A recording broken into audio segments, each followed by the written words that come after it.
Bonjour à tous. Eh bien, écoutez, oui, Hugo de Faucompré, donc réalisateur, mais aussi créateur graphique, scénariste, qui a fait Les Gobelins, qui connaît ses dieux puisque tu as fait, en sortant de l'école, la saison Guillaume Apollinaire, c'est ça? Film de Oui, c'est ça. novembre. Voilà, et puis qui a réalisé un premier spécial qui s'appelait Maman pleut des cordes. Et Lison d'Andrea, elle est butineuse parce qu'elle a à peu près fait toutes les licences possibles en matière de sciences humaines avant de devenir scénariste chevronné, d'Idées fixes à Chien pourri en passant par Oggy et les cafards et plein d'autres.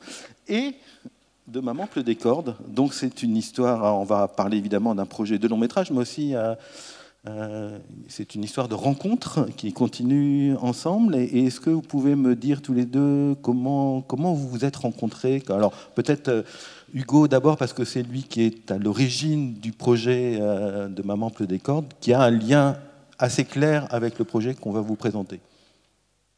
Alors, donc on m'a imposé Lison. Non, je rigole.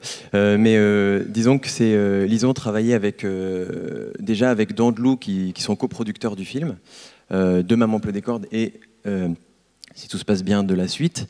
Et du coup, ils nous ont parlé du travail de Lison. Donc on s'est rencontrés un jour où je crois que tu étais très malade. Donc je me suis dit, mais qui est cette personne? Mais c'était très drôle, en fait, on s'est rencontrés très peu de temps. Et Maman pleut des cordes, en plus, est tombée sur cette merveilleuse période Covid. Donc, en fait, on a beaucoup travaillé à distance. Et c'est ça qui est bien pour la suite, c'est qu'on a pu se poser à une table plus souvent, face à face, plutôt que par visio, pour se poser et écrire. Et finalement, se rencontrer, je dirais qu'on s'est un peu rencontrés après Maman pleut des cordes, qu'on a écrit ensemble. Donc, voilà. D'accord, vous êtes rencontrés après avoir travaillé ensemble. Oui, non, c'était des rencontrés avant, mais je veux dire, la vraie rencontre. Oui, j'ai compris l'idée. Pour toi, c'était une première expérience de travailler avec un scénariste, j'imagine. Donc, comment on se prépare quand on a un jeune réalisateur et qu'on est confronté à un scénariste qui a, en plus de ça, de l'expérience? D'abord, on a un peu peur, parce qu'on se dit qu'elle va tout casser. Et en fait, moi, j'adore écrire, mais c'est vraiment pas mon métier. Donc j'ai l'impression un peu je me perds un peu dans la forêt. Enfin, je dis souvent ça, mais j'ai l'impression d'être un enfant qui a plein de jouets dans une chambre, mais je ne sais pas avec lequel jouer. Et du coup, la chambre est un grand bordel.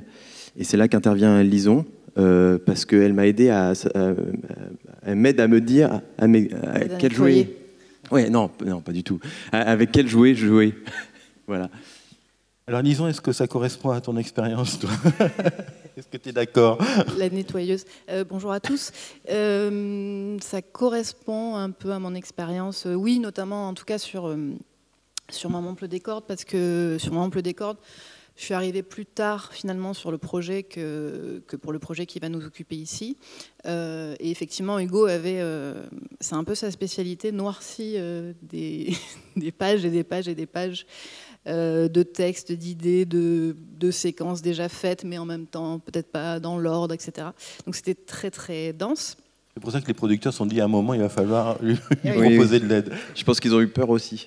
Parce que le deal, c'était quand même au départ un court-métrage, et il était parti sur une matière qui était plutôt celle potentiellement dans le long-métrage. Donc il fallait vraiment un petit peu remettre de l'ordre, retrouver une ligne directrice et rediscuter de ça, en fait. Et c'est aussi ça qui se passe quand j'accompagne un réalisateur ou une réalisatrice sur un projet, c'est que j'essaie d'abord de comprendre quel est le projet, quelle est l'idée du projet, ou en tout cas l'idée cachée dans le projet, parce que c'est pas toujours ce qu'il y a au départ dans le projet qui va être à la fin du projet.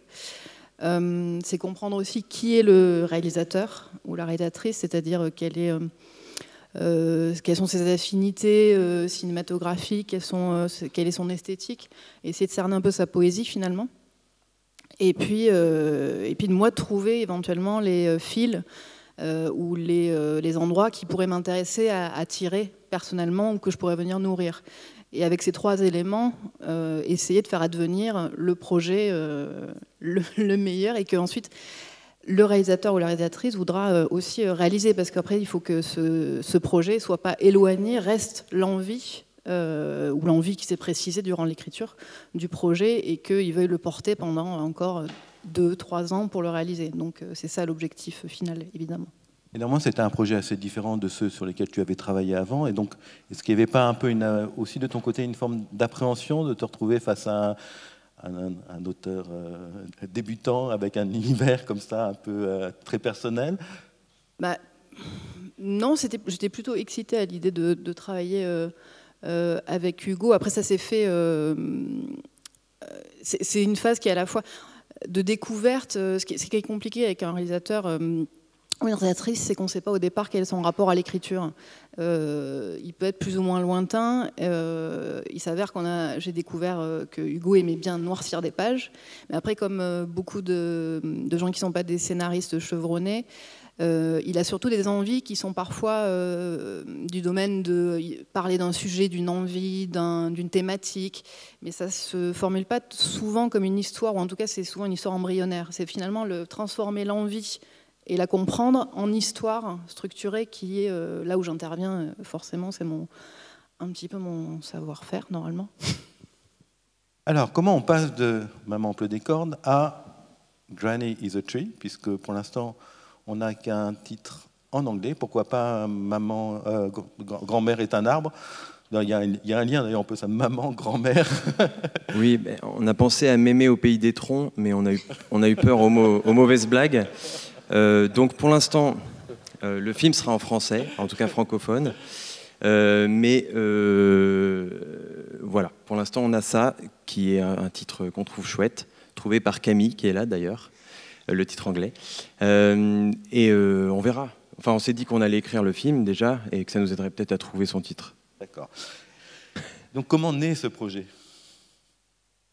Alors, comment naît ce projet ? Ça a été évoqué alors qu'on n'avait pas encore terminé Maman pleut des cordes avec Ivan et Antoine de l'IDAC Film, donc on produit le film, et Emmanuel Pétry et Jean-Baptiste de Dandelou. Jean-Baptiste Véry, oui. Et, sauf que moi, je leur ai dit, mais attendez, je vais déjà finir un film, parce que j'étais un peu en panique. Enfin voilà, il faut finir un film. Je pense qu'il y a pas mal de gens dans la salle qui savent que parfois c'est compliqué de finir. Et en fait, donc, ils ont un peu lâché l'affaire au début. Et après, on en a rediscuté. Moi, je leur ai dit, il avait été question de faire 3 films sur les 3 générations de femmes. C'est-à-dire, là, on a Jeanne dans Maman pleut des cordes qui a à peu près 8 ans. C'était l'idée de faire le film avec Cécile, sa maman, à 8 ans, et Mémé à 8 ans. Donc d'avoir comme ça une trilogie. Et j'ai essayé d'écrire des choses et ça ne m'a pas trop inspiré. Du coup, je leur ai proposé un chapitre qui parle de Clo-Clo, qui est un des personnages, on le verra après, un des personnages de Maman pleut des cordes, qui est une espèce de grand ogre un peu mystérieux qui vit dans la forêt. Entre ogre et SDF, il a un peu les 2 casquettes. Beau métier. Comment ? Beau métier. Oui, et les musiciens par ailleurs. Et Mémé, donc un deuxième volet sur Mémé, parce que c'est les 2 personnages qui m'inspiraient et que j'avais envie de voir aller plus loin aussi. Voilà. Donc après, du coup, ça s'est dessiné en 3 chapitres. Maman pleut des cordes étant le premier, le deuxième étant sur Clo-Clo et le troisième sur Mémé, sur des thématiques qui leur est propre. Voilà. Et ça, on a essayé et ça n'a pas marché. C'était compliqué. Pour le dire oui, pour faire court. Ça n'a pas marché en termes d'écriture, en termes de quoi ? Non, en termes d'écriture, c'est d'ailleurs pour le développement de ces 3 chapitres qu'on est venu en résidence à Fontevraud en 2022, pendant un mois, et où en fait, pour la première fois, on a vraiment travaillé ensemble en présentiel. C'est ça. Au quotidien, matin, midi, soir. Et là, donc, on avait développé 2 synopsis détaillés, du chapitre 2 et du chapitre 3.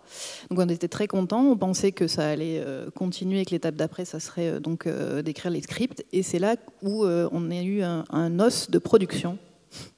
Oui, en fait, on a eu un gros blocage côté CNC.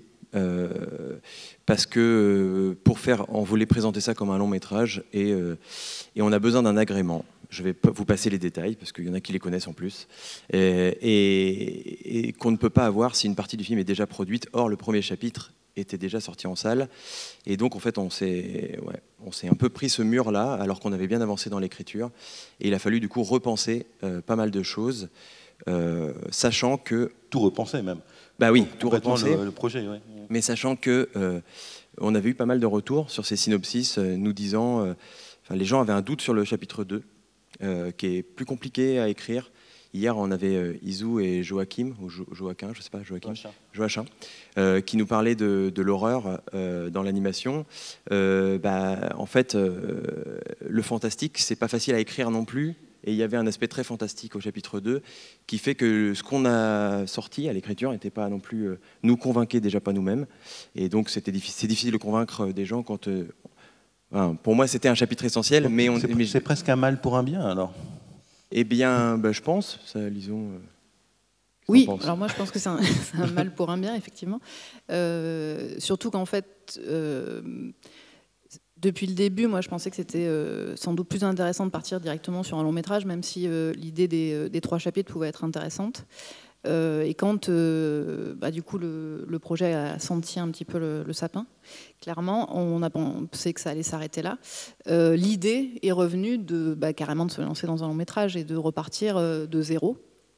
Et des 2 chapitres, donc effectivement le deuxième étant moins abouti, on avait moins la sensation qu'on pouvait partir de cette base. On a pris le chapitre 3 qui avait un sujet fort et imparable, c'était la mort de Mémé Oignon, pour développer donc un long métrage sur cette base. Et je me dis que vu que là on balaye, ouais. Est-ce qu'on peut montrer le teaser en fait J'en étais là justement. Ça marche. Ouais. Du coup, on a fait un teaser pour ces 3 chapitres, qui est un teaser complètement caduc, mais on va vous le montrer parce que ça fait partie des étapes du film. Donc voilà. Et d'ailleurs, les images qu'on va vous montrer, vu qu'on en est vraiment à l'écriture, les images qu'on vous montrera ensuite, en fait, on n'a pas commencé le développement visuel, donc c'est des petits croquis à gauche, à droite. Voilà. Vous verrez, mais on peut commencer par le teaser.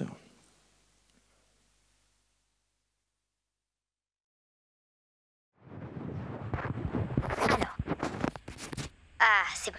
Salut, moi c'est Jeanne. Il m'arrive plein de trucs, je te raconte. En vrai, les adultes, c'est compliqué. Déjà, ma maman, elle a fait une petite dépression. Elle était là, j'ai besoin de temps pour me reposer, tu peux pas venir avec moi. Du coup, j'ai atterri chez Mémé. Ça pue l'oignon, mais je me suis fait des copains. Après, il y a aussi Clo-Clo. Sonia pensait que c'était un ogre, genre qui mange les enfants et tout. Léon dit qu'il vient d'un autre monde. Je sais pas, c'est peut-être vrai. Il faut pas oublier Mémé Oignon. Croquez la vie, mes chéris!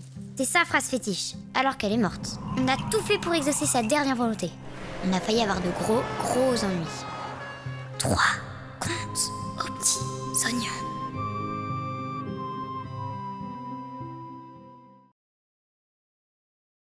Donc, trailer obsolète, mais néanmoins, ça vous a permis de poser les personnages. Bon, l'univers graphique était déjà en partie là, hein, puisque Maman pleut d'écorce, c'est les mêmes personnages, au moins en partie, et le même univers graphique. Ça a été utile ou pas? Ou c'est du temps perdu? Le teaser? Ouais. Alors déjà, c'est jamais du temps perdu. Ouais. Parce que c'est aussi le plaisir de revenir dans le dessin, parce que ça fait un moment qu'on est sur de l'écriture, et donc là, ça a permis de relancer une dynamique de conception visuelle, etc. Après, on a aussi, c'est pour celles et ceux qui ont vu Maman pleut d'écorce, c'est un peu un teaser de truand, parce qu'il y a beaucoup de plans réutilisés, parce qu'on a dû faire le teaser très vite, et avec un petit budget. On s'est dit aussi que pour faire un long, vaut mieux garder tout l'argent qu'on a pour le développement à venir, et pour pouvoir embaucher des gens pour faire des jolies images et bien travailler, quoi. Donc on a gardé pour la suite, en fait. Donc c'est un peu... Et je pense que du coup on a eu raison, parce que vu qu'il est obsolète, voilà. Donc vous en êtes là, vous avez un projet finalement avorté, mais vous avez énormément de matériel, à la fois graphique, les personnages, même les situations. Donc il faut que vous reconstruisiez complètement un projet qui va devenir un long métrage. Donc comment vous avancez, comment vous construisez cette histoire, donc autour du coup du personnage de la grand-mère? Comment vous avez trouvé un point de départ? Donc c'est surtout le 3e épisode que vous avez... En fait, ce qui est le gros point de départ du long métrage, c'est donc le chapitre 3 qui est la mort de Mémé Oignon.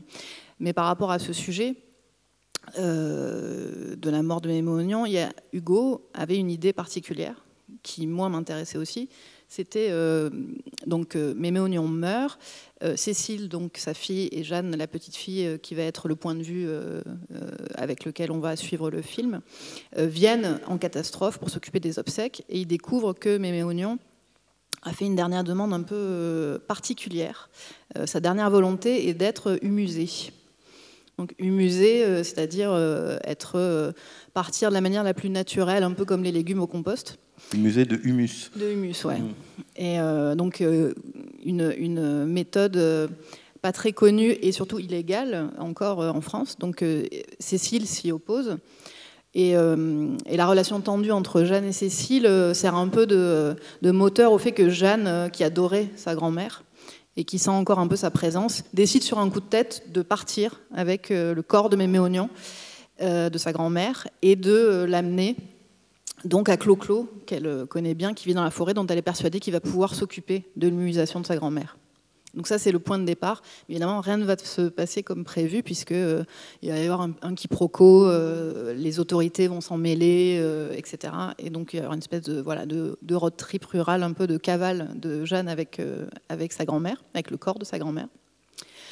Et donc, ce qui m'intéressait, moi, par rapport à ce sujet, par exemple, c'était le fait que, justement, on allait s'intéresser à la matérialité, vraiment, de la mort, en fait, se confronter à cette question-là, qui n'est pas si répandue dans l'animation, parce qu'après... Donc, si je résume, en gros, vous vous êtes dit, on va faire un long métrage qui s'adresse aux enfants et on va parler de la mort, ça doit être une bonne idée. Bon, alors en fait, la mort, je pense que c'est dans à peu près la moitié des récits jeunesse, il y a en fait la mort, mais par contre, la matérialité de la mort, c'est-à-dire le corps, qu'est-ce que c'est un corps mort, qu'est-ce qu'on en fait, qui est aujourd'hui vraiment plus du tout présent, ou très peu présent dans la société. Il n'y a plus de rituel de la veillée, il n'y a plus de corbillard avec la procession qui traverse les rues, etc. En fait, on n'a plus ce lien-là. Ça m'intéressait parce que du coup, ça permettait... Aujourd'hui, la mort, c'est quand même très rabattu sur la question du drame familial. Et nous, en fait, on avait un peu envie de désencastrer cette question de l'intime et de le ramener dans la sphère plus sociale. Pas du drame social, mais plutôt de la question de la communauté politique. En fait, qu'est-ce qu'on fait, du coup, par rapport à ça, à la mort ? Et donc, là-dessus, je pense qu'on s'est retrouvés sur ce sujet. Et on avait envie de creuser cette question. Donc, effectivement, qui est un peu touchy. Oui, et d'ailleurs, vous étiez d'accord sur tout? Vous avez la même vision de la question? Ou ça a suscité des discussions, des échanges? De toute façon, justement, c'est un sujet qui touche en fait aussi tout le monde. Et je pense qu'on a... Forcément, on n'était pas d'accord tout le temps. Et ce qui est super, c'est qu'en fait, avec Lison, on fait des vidéos hebdomadaires. Enfin, vraiment, on essaye de maintenir le rythme. Et en fait, quand on écrit...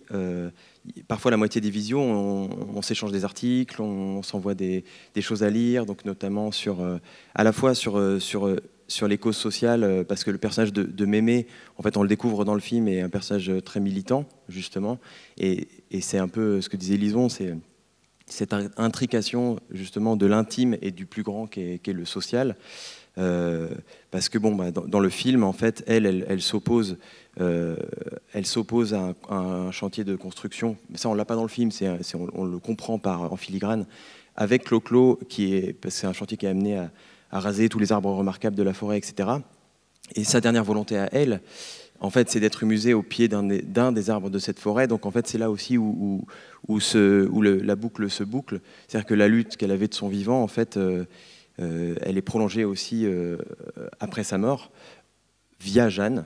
En fait, sans le savoir, en fait, Jeanne emmène sa grand-mère pour finir ce qu'elle a commencé après sa mort. C'est un peu aussi l'idée, sauf que il faut imaginer quand même une petite fille qui emmène alors voilà le chantier de construction avec Clo-Clo et Mémé. Donc je vous ai dit, c'est des petits croquis. Et donc il faut imaginer quand même une petite fille qui a environ 11 ans, bon, qui invite ses amis Léon et Sonia, qui sont 2 gamins du village, à venir l'aider, qui emmène quand même le corps mort de sa grand-mère à travers la forêt pour aller... Enfin, je vous laisse imaginer que c'est plutôt galère. Et très vite, en fait, elle réalise l'ampleur de sa décision, en fait. Et il y a tout un côté aussi comme ça... J'imagine que dans le film, c'est plutôt drôle comme séquence ou non, c'est terrible. Non, c'est très dramatique. non, l'idée, c'est évidemment, pour celles et ceux qui ont vu Maman pleut des cordes, c'est d'essayer de parler de ces sujets-là, mais ça reste un film adressé aux enfants. Alors, nous, on a envie de pouvoir dire ce qu'on veut et de pouvoir évoquer les sujets qui nous intéressent avec les enfants et en trouvant justement le chemin. Donc on est un peu avec Jeanne, on sillonne dans la forêt, on cherche le bon chemin pour pouvoir passer avec le fauteuil. Et voilà. Donc oui, évidemment, dans l'idée, ça passe par pas mal de situations un peu cocasses. Et rien que la situation en soi des 3 gamins qui se demandent comment ils vont passer le corps de mémé du rocking chair au fauteuil roulant électrique pour pouvoir l'emmener, alors qu'il faut qu'ils se dépêchent parce que le maire vient chercher le corps avec l'agent des pompes funèbres. Ça, c'est... Voilà. J'en dis pas beaucoup plus parce qu'après... Et en plus, on écrit, donc aussi bien tout ce que je vous dis n'existera pas dans le film. C'est ça qui est génial. Non, s'il y aura des choses quand même. On voit un dessin de Clo-Clo. C'est quand même un personnage assez étrange qui est... Donc, tu l'as dit, il a un peu de multiples facettes, mais même visuellement, il fait un peu peur quand même. Il est un peu dérangeant. Il paraît... Voilà, un peu borderline, donc quelle est sa place? Manifestement, c'est un gentil, d'après le dessin. Il a l'air très tendre, mais en même temps, c'est un peu un marginal dans la société. Donc vous jouez là-dessus, l'empathie des enfants avec ce marginal, mais il reste quand même un marginal. Ben, en fait, ça fait partie aussi des thématiques sous-jacentes au film. C'est que, en fait, il y a une autre image là. Ça, c'est Mémé quand elle était petite et Clo-Clo quand il était petit, du coup, dans la forêt. Et le bébé qui joue avec une espèce de scolopendre géant, c'est Mémé aussi, encore plus petite. Et alors, du coup, en fait, il y a une relation vraiment particulière qu'on va certainement découvrir un petit peu plus dans le film entre Mémé et Clo-Clo, qui sont un peu 2 personnes qui se sont soutenues depuis qu'ils sont petits. Mémé, en fait, ayant passé a priori une partie de son enfance à l'orphelinat et qui retrouvait Clo-Clo qui était dans la forêt. Voilà, donc on ne va pas tout dévoiler, mais Clo-Clo, c'est un peu un personnage... C'est un marginal d'enfance. Oui. Par nature. Par nature, oui. Et en fait, disons que la partie fantastique, l'aspect fantastique du film est un peu est carrément porté par Clo-Clo et ce qu'il représente. Parce qu'en fait, il a aussi pas mal d'attributs de l'ogre de conte, et sauf qu'on sent qu'il en est revenu un petit peu, et son histoire à lui, finalement, évoque un peu tout ça, quoi, son passé, etc. Donc, mais ça, c'est pareil, c'est des choses... bon, je m'enfonce pas là-dedans, parce que en fait, c'est des curseurs avec lesquels on joue avec Lison pour savoir ce qu'on va raconter exactement ou pas, parce qu'on peut pas tout raconter, sinon on fait plusieurs films. Mais donc voilà, il y a ces 2 personnages, oui. Et par rapport à la marginalité, l'engagement de Mémé auprès de la forêt, etc., elle est aussi très engagée, elle fait beaucoup de soupe à l'oignon, donc elle a un groupe de copains et de copines avec qui ils font une soupe populaire, etc. Donc ils ont un engagement très, très proche aussi pour aider les sans-abri à vivre, en fait. On a l'impression que c'est à la campagne. Il y a des sans-abri dans cette campagne. Il n'y a pas que la campagne, oui, ouais, mais c'est pour ça. Enfin, c'est une campagne où il y a aussi des petits bourgs, des petites zones commerciales. En fait, ça rejoint aussi l'envie qu'on avait, je pense, tous les deux, de montrer justement autre chose qui n'est pas tellement représentée dans l'animation et même plus tellement dans la fiction populaire de divertissement, c'est des marginaux, des en dehors, des relégués et en parallèle aussi les espaces un peu liminaux comme les zones d'activité, les stations-service, toutes ces zones un peu de passage de la société de consommation où on s'arrête juste pour acheter quelque chose et on s'en va. et essayer de les investir d'autres choses, un petit peu de les fissurer, de les questionner autrement, en y mettant aussi un peu de la vie, justement en rapport avec cette question du chantier, et en essayant de pas juste opposer bétonisation et forêt, dire le béton c'est mal et la forêt c'est bien, parce que bon, ça évidemment c'est un constat où tout le monde sera à peu près d'accord, mais c'était essayer d'amener plus de perspectives et de chemin, nous montrer ce qu'il y avait derrière aussi potentiellement ces espaces. Et on a déjà même évoqué ça par rapport à la caméra, c'est-à-dire que Lison, qui est grande cinéphile, fait que on glisse de plus en plus de l'écriture à des discussions de l'ordre de la mise en scène aussi. Et on aime bien l'idée aussi d'avoir parfois, justement, on a cette habitude parfois en anime de cadrer l'action et d'être toujours bien comme il faut, et c'est normal, il faut guider leur regard, etc. On aimerait essayer de, alors que c'est aussi un film pour enfants, de parfois laisser la caméra dériver, se décadrer un petit peu pour cadrer leur champ, qui est un sujet quelque chose qui est intéressant pour nous, et les espaces liminaux et les marginaux qui font en fait qui font marge. On aimerait peut-être recadrer un peu de temps en temps dessus pour en fait ça va dans le sujet aussi, donc ça nous a semblé en fait assez évident de jouer avec cette caméra qui glisse un petit peu de temps en temps. C'est bien parce que tu as glissé tout seul vers un autre point sur lequel je voulais aller, qui est comment vous travaillez, hein, puisque Lison est plutôt une littéraire, elle travaille avant tous les mots. Hugo, même si tu aimes écrire, tu es quand même quelqu'un de visuel, et effectivement j'ai compris que dans vos échanges, finalement les deux se mélangeaient d'une certaine façon. Donc comment ça se passe ce dialogue, comment vous parlez comment vous échangez des idées, comment ça vient, voilà. Déjà, je pense qu'en fait, il y a une vision un petit peu réductrice du scénario quand on le ramène juste à une question littéraire, parce qu'en fait, un scénario, il y a plein d'images dans un scénario, et il y a déjà plein de mises en scène en fait dans un scénario. Ce qui est hyper appréciable quand on travaille avec un réalisateur directement, c'est qu'on n'a pas l'inquiétude de se dire je dois pas marcher sur le précaré du futur réalisateur ou de la future réalisatrice en justement investissant trop ces endroits-là. Il peut être un problème pour un scénariste, effectivement. Ce qui peut être un problème. Et là, en fait, on a toute la latitude. Alors évidemment, après, il en fera ce qu'il voudra. Mais l'idée, c'est de... C'est là où on n'est pas sur un pied d'égalité. Mais c'est comme ça. Bon, tu seras invité régulièrement. C'est gentil. Mais l'idée, c'est de nourrir sa réflexion, évidemment. Et donc, moi, ça me vient naturellement de me poser des questions parce qu'on visualise, en fait, en images, ce qu'on écrit, toujours. Donc, je pense parfois à des cadrages. Lui, il y pense. Et ce qui est super agréable, c'est que c'est un espèce de crash test permanent en fait, c'est-à-dire qu'on lui lance une idée et il la met tout de suite, il dit ah tiens, est-ce que ça l'inspire, est-ce qu'il voit déjà comment il pourrait la faire, il visualise, il rebondit, il me rajoute autre chose, je fais ok, ah ouais c'est intéressant, et on va creuser autre chose, et en fait souvent je rajoute, c'est vrai, ça c'est et Lison dit ah mais et là, moi derrière j'arrive avec les ciseaux et puis je coupe tout. D'accord, je vois. Donc c'est un fonctionnement d'aller-retour avec des propositions de Lison, des extrapolations d'Hugo. Il y a un retour à la réalité de Lison.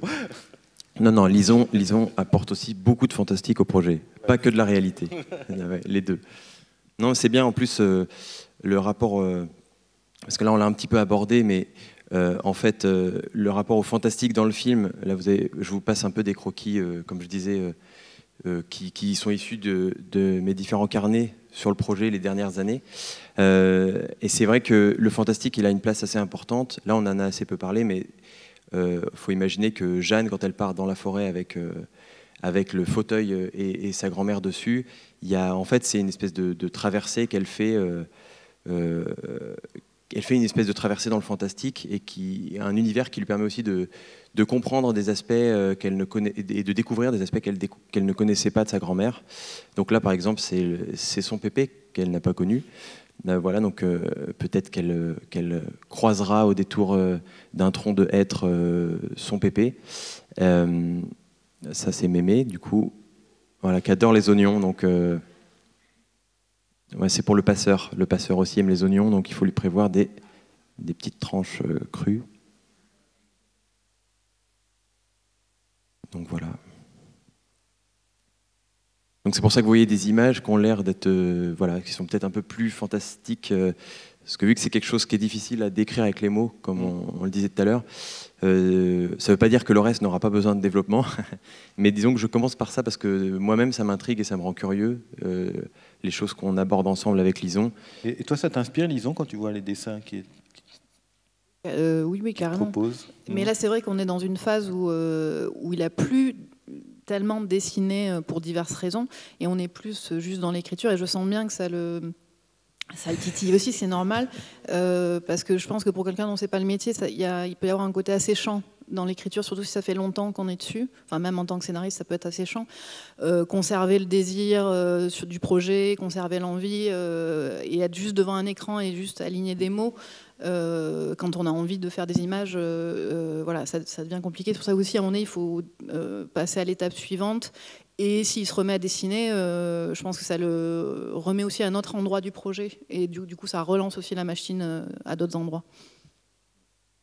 Je voudrais qu'on parle un petit peu aussi de rapport au producteur. Quand on fait un long métrage, il y a des enjeux commerciaux réels. Voilà, on investit de l'argent et on attend un retour public. Donc le producteur, il est quand même là pour dire oui, mais bon, c'est voilà, il faut qu'on touche à l'arche publique, etc. Donc comment vous échangez avec eux? Est-ce que pour l'instant ils vous laissent avancer dans votre coin, ou est-ce que vous faites des retours et ils sont perplexes, ou ils sont enthousiastes, ou comment ça marche? Donc l'IDAC Production. Hein. Oui, avec Antoine et Ivan. Bah, du coup, on se connaît depuis Maman pleut des corps, donc déjà c'est bien. Ouais. C'est-à-dire qu'on ne s'est pas rencontrés sur ce projet parce que peut-être il serait parti plus tôt. Mais donc c'est assez super parce qu'on a très vite évoqué le fait que de ne pas s'auto-censurer. Ça, c'est vraiment un truc qui est venu sur la table assez vite. C'est-à-dire qu'entre nous, quand je dis nous, c'est donc Lison, Antoine, Ivan et moi, ce petit carré entre nous, pas de censure dans l'écriture. Donc on pose les sujets, on essaye de les pousser. Voilà, je pense à Léo avec Lady Di ou des choses comme ça. Bon, on n'ira peut-être pas jusque-là, mais quand même, il y a quelque chose que je trouve hyper enthousiasmant dans cette liberté d'expression, en fait, d'expressivité. Parce que liberté d'expression, maintenant, c'est justement une expression un peu... Voilà. Donc cette liberté, il nous la laisse et on la prend. Après, forcément, on se cogne à l'écriture, mais disons qu'il n'y a pas de censure. Après, pour ce qui est du budget, bon, on écrit des choses que quand j'essaye de me les figurer, je me dis ouh là là là, ça va être compliqué, ouh là là, ça va être compliqué. Mais genre, tu es responsable et responsabilisé. Oui, c'est ça. Mais après, j'essaye quand même de ne pas trop penser technique tout de suite. Enfin, de ne pas brider l'écriture par la technique, même si on se dit, si on veut garder cette technique des décors peints à la main, etc. Et c'est une certaine contrainte aussi, les décors peints sur papier, etc. Si on veut avoir des plans dynamiques, c'est des contraintes de découpage, etc. Donc là, je rentre dans la technique, donc je vais en ressortir, parce que justement, je pense que j'ai pas envie de brider, par exemple, une proposition de Lison pour une histoire technique. Faut avancer. On avance sur l'écriture, on se fait plaisir. Et encore une fois, comme disait Léo hier, on trouvera la solution. Et c'est vrai que si on sait exactement à l'avance comment va être le film et comment exactement on va tout faire, où est le plaisir en fait? C'est un peu la question que je me pose. C'est ce qui peut faire peur aux producteurs comme phrase. Mais bon. Il y en a qui adorent. Hein. Oui, encore que, alors moi qui suis producteur, c'est vrai que c'est important que les auteurs aient du plaisir à travailler sur leur projet, à l'écrire, à le faire et tout ça. Donc, il y a un équilibre à trouver, non? Et puis, je pense que le monde se divise en deux types de réalisateurs et réalisatrices. C'est que je suis déjà tombée sur des réalisateurs dont la première phrase c'était non. On propose un scénario et ah non, ça c'est pas possible, là ça va pas être possible, plutôt que de dire a priori ok, alors effectivement là c'est compliqué, il va falloir que je réfléchisse, mais qui sont en fait plutôt excités par l'idée de cette contrainte.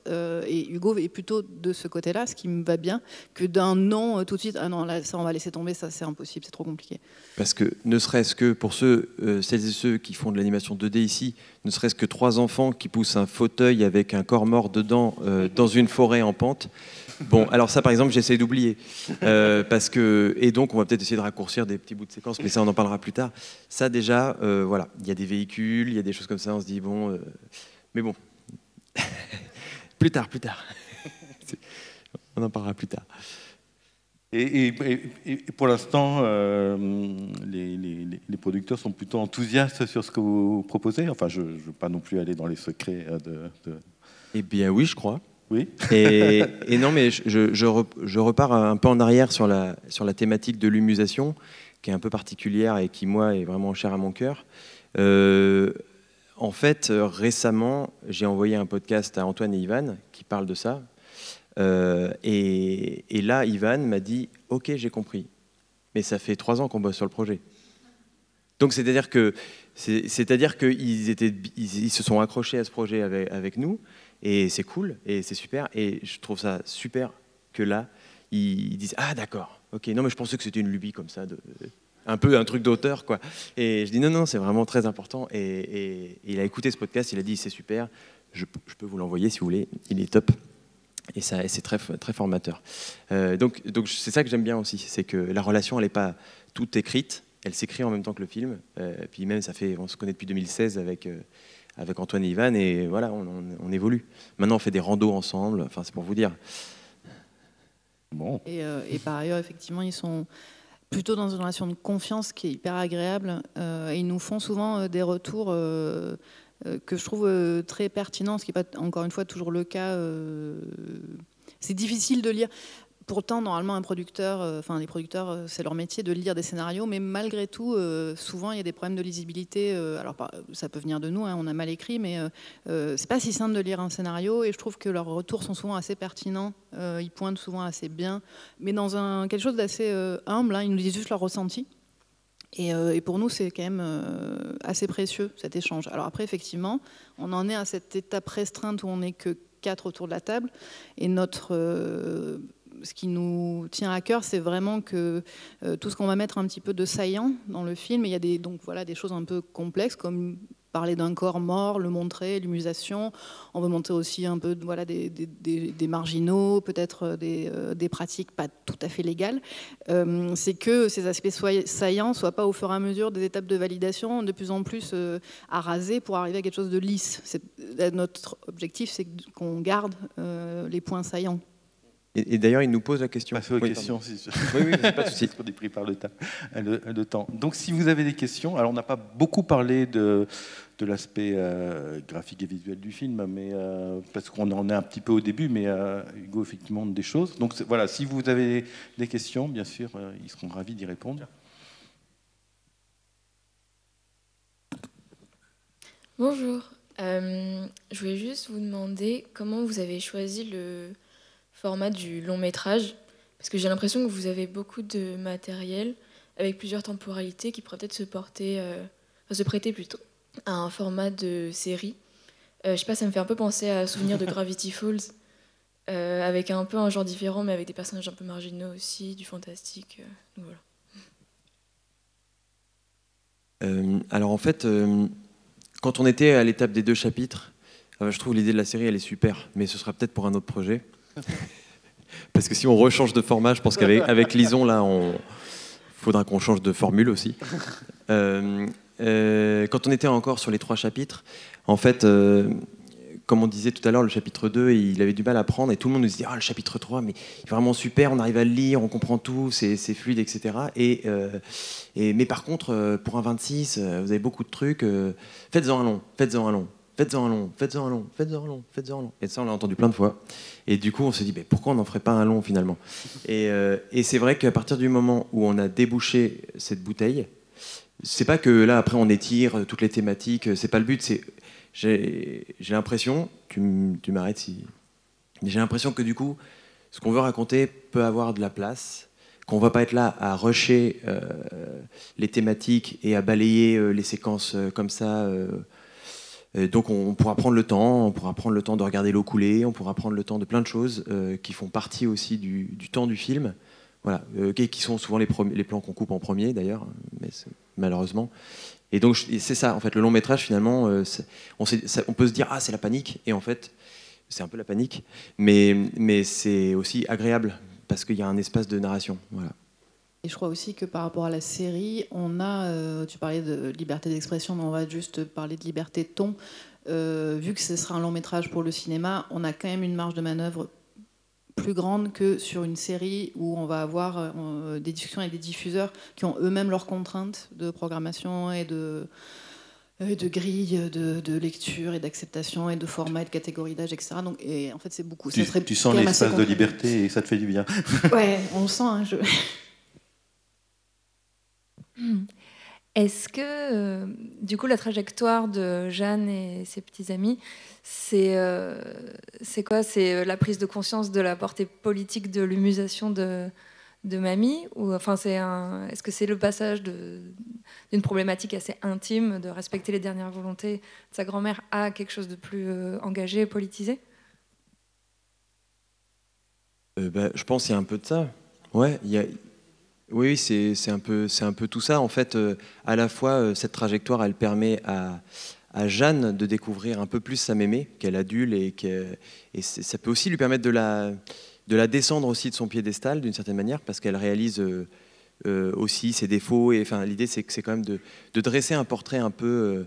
la formule qu'on utilise souvent avec Lison, c'est un portrait en creux, c'est-à-dire qu'on va parler de mémé alors qu'elle est absente, mais c'est de montrer à quel point une personne absente est très présente aussi, par les gens qu'elle a côtoyés, par les souvenirs qu'elle laisse, les objets, les choses. Et donc la trajectoire de Jeanne, c'est ça aussi, c'est personnel, et en même temps, il y a ce rapport à découvrir aussi les combats que mène mémé. En fait, elle ne sait pas que l'humusation c'est militant, que l'humusation c'est illégal. C'est juste la dernière volonté de sa grand-mère. En tout cas, au début, elle ne le sait pas. Et après, elle va se rendre compte qu'elle va se confronter à la réalité, justement.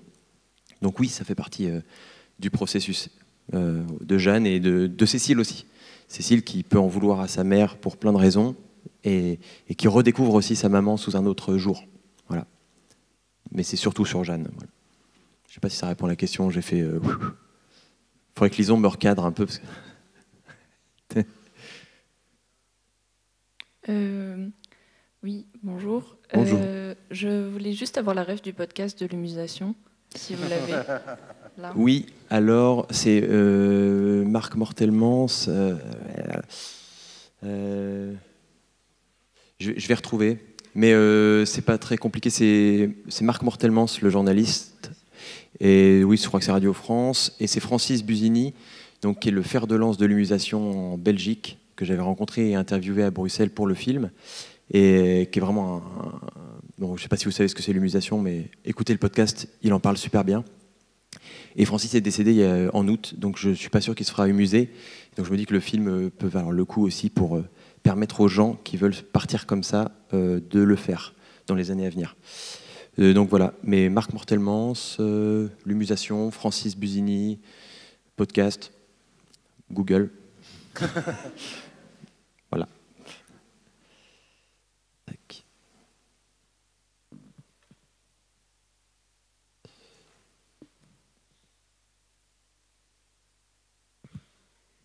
Bonjour. On en a un petit peu parlé tout à l'heure, enfin vous en avez un peu parlé tout à l'heure, parler de la mort d'une façon plus frontale et plus visuelle aux enfants. On ne peut pas faire de crash test pour savoir si ça va les traumatiser ou pas, et donc je me demande comment vous savez où s'arrêter, etc. Je ne sais pas si l'histoire de base était un plus dérangeante et morbide ou pas, je ne sais pas. Voilà, Disons que c'est un peu l'enjeu de trouver le curseur, en fait. C'est-à-dire que normalement, c'est question de corporalité. C'est plutôt les cinémas horrifiques qui se coltinent ces questions d'incarnation en général, justement. Donc nous, c'est pas évidemment là qu'on veut aller. Donc ça reste un film de divertissement.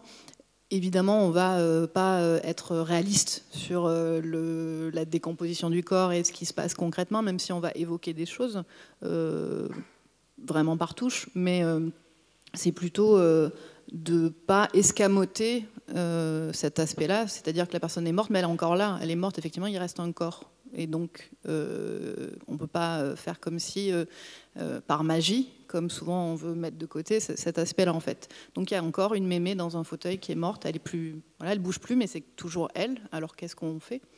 Donc, c'est aussi voilà, se poser cette question et après, je ne sais pas dans quelle mesure ça traumatise les enfants. Je pense qu'à une époque, les enfants voyaient plus justement de corps quand il y avait encore des veillées et qu'on pouvait faire entrer un enfant, il voyait le corps de la personne défunte et il ressortait de la pièce. C'est très culturel comme question. Non, mais du coup, oui. Effectivement, je pense qu'il y a des cultures où la mort est encore un peu plus présente que dans nos sociétés. Donc, et puis après, on est sous la forme d'un dessin animé, donc je ne sais pas dans quelle mesure c'est perturbant. Oui, et en fait, il y a juste tu parlais de la magie.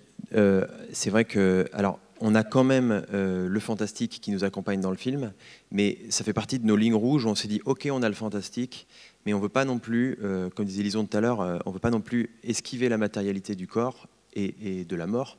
Mais en fait, le film, finalement, il se tourne quand même vers la vie. Il y a tout le rapport à la forêt, à l'humus, à l'humusation, c'est un retour dans le cycle. Et c'est ça le sujet, en fait. C'est-à-dire que c'est ramener la mort au sein des problématiques du vivant et pouvoir en parler, en fait. Moi, là, on a envie d'en parler parce que l'humusation, c'est comme ça que veut partir ma maman. Voilà, c'est ça la base, en fait, aussi du projet. Et donc, j'ai 15-20 ans pour aider à ce que ce soit légal. Voilà. Et on en parle, je en parle comme ça parce qu'on en parle comme ça avec ma mère. La première fois qu'elle m'a dit oui, je suis en train de faire les démarches, nanani, je dis maman, s'il te plaît, on va boire un petit verre et puis on en parle plus tard. Maintenant, on en parle ouvertement et moi, ça me pousse, en fait. Ça me pousse, ça me tire, ce que vous voulez, mais en tout cas, voilà. Donc, je pense que c'est important d'en parler assez tôt et finalement, je me dis que ça ne veut pas dire que je ne serais pas triste au départ de ma mère, mais finalement, on en a parlé, on en a ri et on continue à le faire. Donc, bon, après, je suis un enfant un peu plus grand que ceux qui vont voir le film. Mais... Et par ailleurs, le fait que ce soit perturbant, c'est plutôt... pour moi, ça peut être très positif. La perturbation est quelque chose de positif. C'est pas quelque chose que j'appréhende forcément comme quelque chose qui ne doit pas arriver, surtout dans une... œuvre d'art, je mets des guillemets, je ne dis pas qu'on va faire une œuvre d'art, mais en tout cas, s'il n'y a pas une perturbation, je ne vois pas trop l'intérêt de se prendre autant la tête et de prendre autant de notre temps de vie et de désir pour produire quelque chose qui va être insipide et qui va provoquer pas grand-chose chez les spectateurs. On est bon, Philippe ? Eh bien voilà, on est bon, on est dans les temps. Merci de votre écoute et merci à Hugo et Lison. Donc vous avez compris qu'on est au tout début, mais... Merci. Merci.